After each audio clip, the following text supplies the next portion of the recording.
just containers, contracts, and capacity. It is identity, it is resilience, it is leadership under pressure. It is finding your voice in rooms that weren't built for you. And today's conversation goes deeper than Freud. We are talking about self worth, about losing everything and rebuilding, about standing on stages while privately fighting panic attacks, about building platforms for other voices that they don't feel invisible. Today, I am joined by someone who didn't just build a number one global supply chain podcast, she built a movement around being heard. Best-selling author, founder of Let's Talk Supply Chain, host of Blended, self-worth advocate, industry disruptor, Sarah Barnes Hamri. Thank you so much, Sarah, for joining me today. Thank you so much for having me. This is so exciting. You and I met just probably about 18 months ago, right? We were on stage Yes, together at the forum. yes, And I've loved to see sort of like what you've been doing since then. And we finally get to be on a show together. So thanks for yes. having me. And it turned out that we both moved to Florida, which I didn't know about. I thought you are just visiting. Yeah, no, I thought that was great. When you messaged me about that, I was like, wow, we're only an hour away. Maybe we should do this in person. Yes, yes. Maybe next time we should do in person. That would be amazing. So you are not ready for what we are about to unpack. Sarah, I want to start here. I'm gonna be honest. I tried to read your book till the end, but I am still like 20 pages behind. Oh, that's But okay. yes, but I took a lot of notes. My goal was to finish so I can, ask all of the questions, but still I'm prepared. So I want to ask, in your book, you say something that stopped me. You said, whatever we hide, we fail to understand, much less value. So you shared your journey with lipidemia, the shame, the surgeries, the panic attacks on the plane, and the moment you finally wore the black dress and you felt like yourself again. So my question, how do we stop hiding the parts of ourselves we think make us less worthy, especially in leadership roles? I mean, isn't that one of the most difficult things that any of us can do as human beings, right? Nobody wants to Yes. take a look at the things that we don't like, and we Yes. certainly don't want to bring light to it. But realistically, when we do give ourselves permission to take a look at some of the hardest things that we've been through and some of the things that we do hide, that's really where the magic happens, because if we can reflect on it and we can think about it and we can think about what we've learned about ourselves through all of that, then that's kind of where our superpower lies. It's kind of how we really get to understand ourselves as a human and really start to understand our potential. We get to understand who we are and how we want to show up in the world. Yes, I agree. Because I also have done surgeries. I think any woman can relate that we have some parts of ours that we kind of shame or we don't like it and we want to change, but finding a balance, changing, but at the same time loving ourselves the way we are is very important. It's also very freeing. I mean, if you think about hiding something, right? There's a lot of emotion, there's a lot of energy, there's a lot that goes into hiding something. So once That's we are able to talk about it and shed light on it, like bring some light to it rather than the darkness of shame, it mm-hmm. actually transcends a lot of what we can really understand about who we are and what we can do. Yes. Sarah, you also talk about needing a safe space during panic attacks, about Mm. how asking for help actually strengthened your self worth. So, how do we build that kind of safe support system as high performing women when everyone expects us to be the strong one and the perfect one? Hmm. I think you're really going to only find those people in that moment. There have been moments where I've had a panic attack, and I'll give you an example. I had a panic attack. I play softball, and I had a panic attack, and that was kind of my safe space. It was where I felt the most comfortable. I've been a catcher for 35 years, you know, like I feel really comfortable on the ball diamond. Mm-hmm. And there was this one game, I think it was like 2 years ago, and I started having a panic attack. Like I thought I was going to faint, and it was just going to be a whole thing, and I didn't know if I was going to be able to get through the game. And I actually grabbed my brother in law and I pulled him aside and I said, "Listen, I'm going through something right now. You're not going to understand it because we've never talked about this before, but I need you to sit there and just talk to me."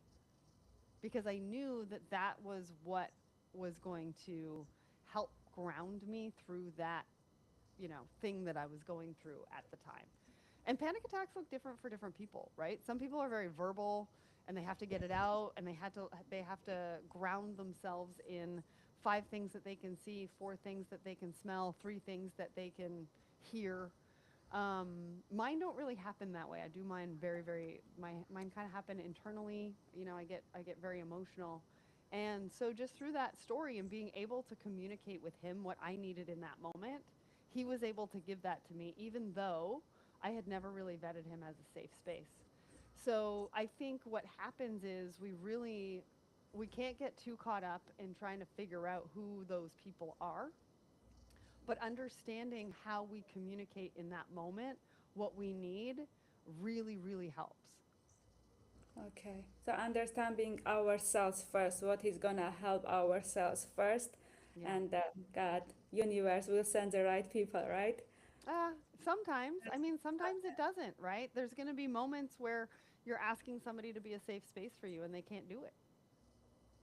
And Okay. so you also need to know what your options are in that moment because everything's about choices, right? So in that moment that that person can't be there for you as a safe space and that's got nothing to do with you, what do you do in that moment to give yourself what you need?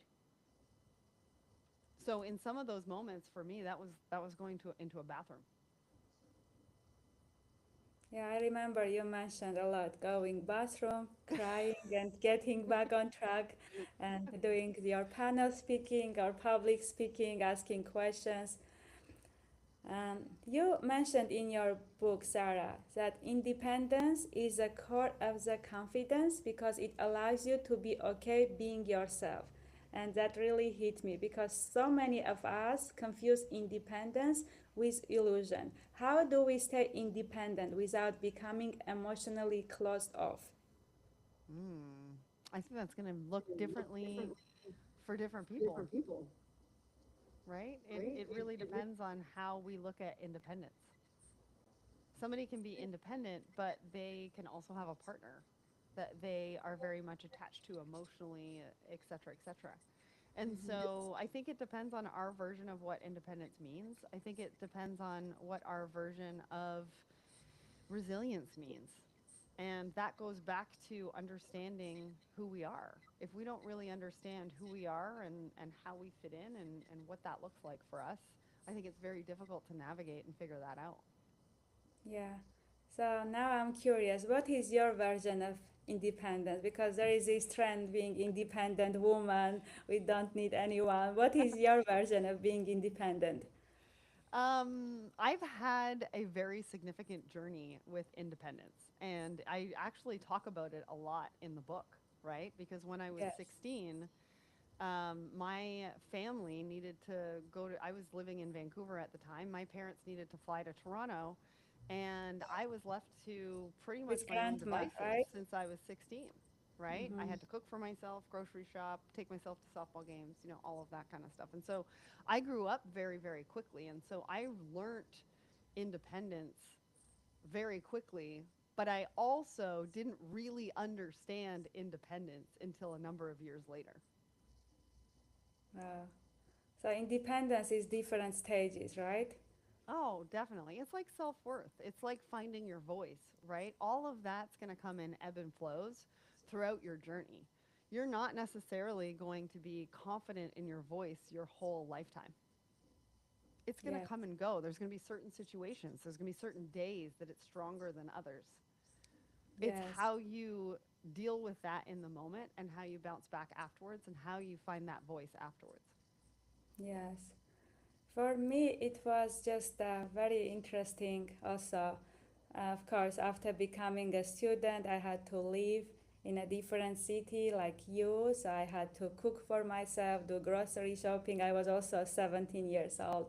Wow. And then after getting married, you kind of become not as independent. And then when I got divorced, now I was independent. I had to make decisions and I have to provide for myself and for my kids. After that, when I remarried, now I don't know how to be not independent. So it's kind of, difficult to always shift because I kind of liked being independent, that I Yeah. can make my own decisions, but at the same time, when you are in relationship, it's not always working, right?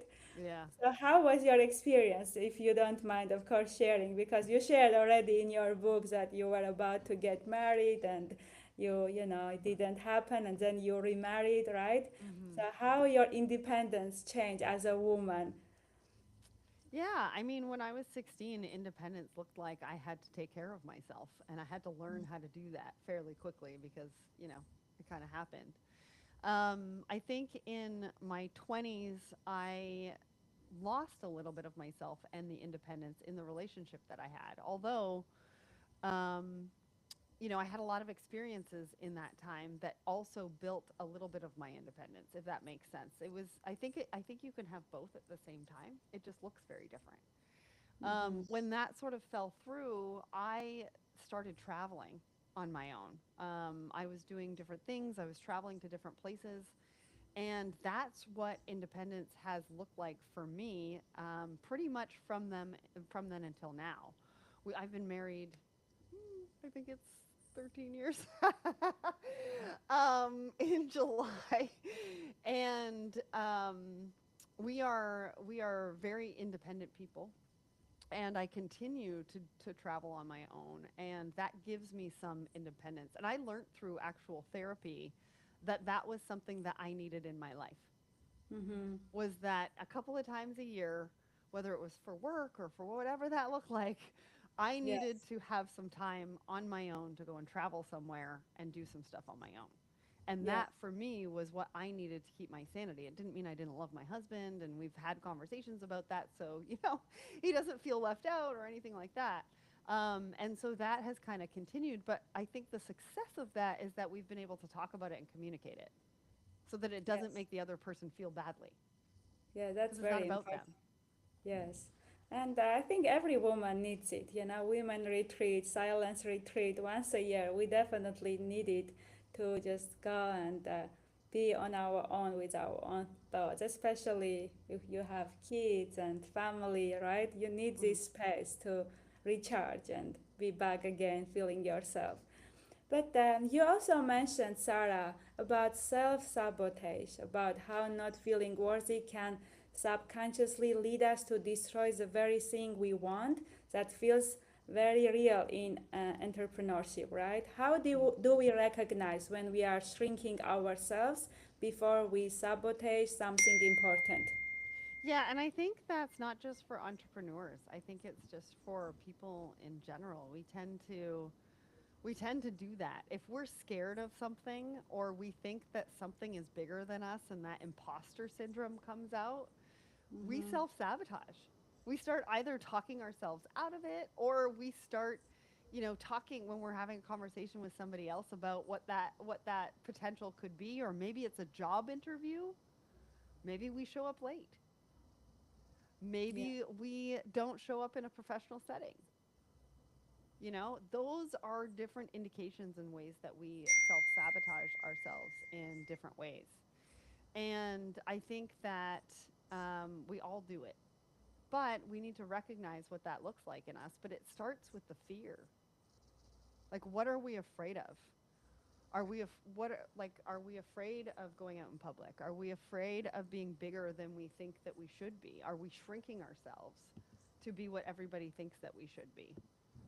Right? And so I think it's deep rooted in fear, that self sabotage. And I think once we're aware of it, then we can do something about it. If we're not aware of it, and I think the other thing too is we when we talk to other people, when we're in public and we're in public settings and we're having conversations and we're networking, we actually, without saying the words, tell everybody else how we feel about ourselves without even realizing it. It's the That's words that we use, it's the tone of voice that we use, it's the way that we carry ourselves.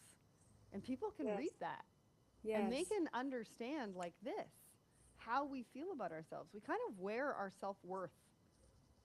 You I know, they agree. say that you wear your heart on your sleeve. I think we wear our self worth on our sleeve. And we actually give it away in so many different ways than we realize it. I agree. I noticed it mostly on women. I think men are more confident. I don't know why. But women, like when you meet or they trying to make video, they're like, oh, my hair is not good or like something is not good. They always question themselves. But Mm. men, they just, without makeup, their beard is not good. Their hair is messy and long, but they don't care. They feel confident.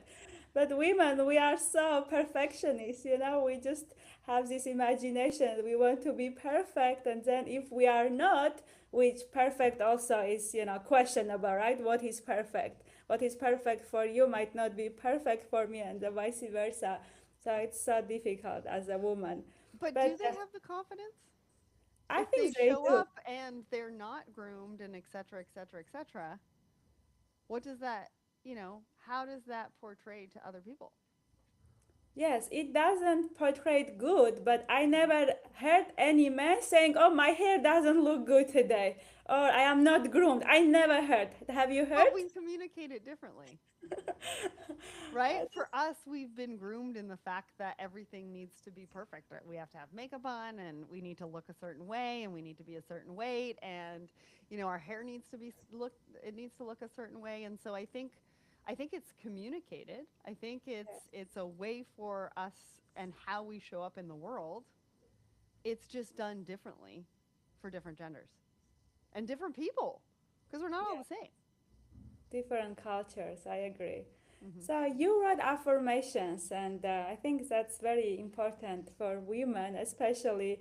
So you said, "I believe I belong in rooms with greatness," Hmm. and you said, "I believe I am what a woman who builds a 50 million business looks like," and that's Hmm. powerful. Do you believe those statements when you first wrote them, or did No. you write them building the belief? How does it work? First you believe and you write it, or you write then you believe? Tell me the I truth. I I can't memorize anything. So for me to memorize, and that's a fairly long affirmation. So Lita is talking about the affirmation that I put in the book that I Yes. share with everybody of what I actually say to myself when I walk the dogs in the morning. It's one of the reasons why it's so long because I take time to walk the dogs.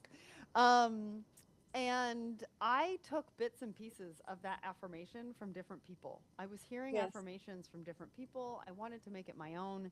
And so I kind of wrote it out, and it took me weeks to try to memorize it so I could say the whole thing. I think I built on it. Like I started like this, and then I built on it and built on it. As I would hear and resonate things that I wanted to put in my affirmations. And so that took me a while. Like it took like everyday practice to say those things. And then it took practice to believe them. I agree. Mine is also very long. I have it on my phone. And when I am driving, to my daughter, I repeat it. So, but I am not memorizing yet. I'm on the process of memorizing. Yeah, But that's yes, okay. Listen, we got lots of time. It's a journey, yes. right? So you said self-worth is not a destination, it is a path. Do you ever still walk into rooms and feel like you don't belong? Absolutely. I don't believe you. I think that you feel like you belong to everywhere. No. No. There's lots of rooms. There's lots of times where I have to push myself out of my comfort zone. Mm. It's really how I have been successful in being able to build the business. If I hadn't pushed myself out of my comfort zone and been in rooms that I wasn't sure I belonged in, I wouldn't be where we are today. And that still happens today. I have to keep pushing myself out of my comfort zone to really see where success lies for me. Pushing myself out of a comfort zone and being in one room where I'm not sure I belong and it doesn't resonate or feel right, that's okay. And then there's going to be rooms that I do feel like I don't belong, but then I end up resonating with it and feel like I belong a little bit later. So I don't think that it's ever necessarily like a complete confidence when you walk in the room. I think it's very humbling that you can walk into a room, not make it about yourself necessarily, understand that you might feel uncomfortable because you're not entirely sure what's coming or who you're going to meet, or maybe there's some people in the room that make you feel uncomfortable, right? Life happens. It's how you're going to navigate that room and how you're going to come out the other side. Sarah, but looking back, which rooms made you grow more? The rooms that you felt that you belong, or the rooms that you felt you don't belong? I would say a little bit of both. I mean, listen, I think it was in, I don't know if it was 2019 or 2018. I was on stage for one of the main sessions at TPM, and there was 2,500 people in the room. And I had, the CEO of one, I had, VP of supply chain at Home Depot on that stage. And I was very uncomfortable, and I did not think that I, belonged on that stage. But I did it anyways. Yes. Now I remembered my first time when I was in the stage that we had this panel. Remember, I was with a supply chain of Walmart and Uber and Coca-Cola, and I was like, okay, now I am among all of these women that accomplished so much in their life. But I think it was kind of easy for me to belong in the room because I think I feel comfortable in new rooms, but just talking, and Mm-hmm. understanding the room was just new experience for me because that was the first time I attended women conference Mm-hmm. in supply chain, and it was amazing experience. And you And did a great job. So did you I got did you really good grow from that feedback. experience? No, actually, I got really good feedback about my shoes, about my story. Everyone was remembering me, so I got very hyped up. Awesome. And so did you grow from that experience? I did. I definitely Yeah. did. Mm-hmm. So, Sarah, now I have rapid fire question, no Oh, overthinking. okay. Whatever comes first to your mind, okay? So, Okay. self-worth in one word. Self-worth. A belief you had to break to level up. Sorry, sorry, what did you say? A belief you had to break to level up. That I wasn't a public speaker. One habit that protects your confidence. My sage. Or your affirmations. Yeah, my What affirmations. scares Okay. you right now? What scares me right now? Everything. No, I'm just kidding. We have a launch coming up at the end of February, and I'm excited and nervous about it all at the same time. Yes. And then finish the sentence. I am most powerful when I. Oh. When I am hosting a podcast, panel discussion, all of that, because that's my superpower. Yes, I love it. I feel the same way. Sarah, thank you so much for showing us that strength and struggle can coexist, that self worth isn't about perfection, it is about showing up again and again. And to everyone listening, remember you can build a business, you can build a brand, but most importantly, you can build yourself, and that's where everything changes. And to everyone listening in this episode, if this episode resonated, share it with someone. Buy Sarah's book, right? It Oh, is called I Buried Myself. Yes, Sarah, if you want to introduce your book, I loved it. I buried her in French press. Very interesting stories about Sarah's life, and very reasonable. You can resonate with every story, I think, especially as a woman and men too. But yes, thank you. please. And the audiobook version just came out. Yeah, wow, that's good. I know. So I'm very Uh-huh. excited. But I just want to say congratulations to you on your success. I really appreciate you for sharing your space with me today and giving me an opportunity to talk about the book, but also talk about, some of the things that we don't get to talk about in supply chain. So I appreciate you. I agree. That's why I decided not to ask any supply chain questions today because we had enough of those, right? So I wanted to dedicate this episode about self-worth and about the book, which I think more people need to resonate and read and come to that conclusion. So that's very important. And I wanted to also mention that today's episode is brought to you by Digital Permit Book. And if you run a fleet, you already know compliance can be messy, paper binders, outdated insurance documents. So, Digital Permit Book changes that. Check out the link in the comments. I will share it later, and I will see you in the next episode. Thank you.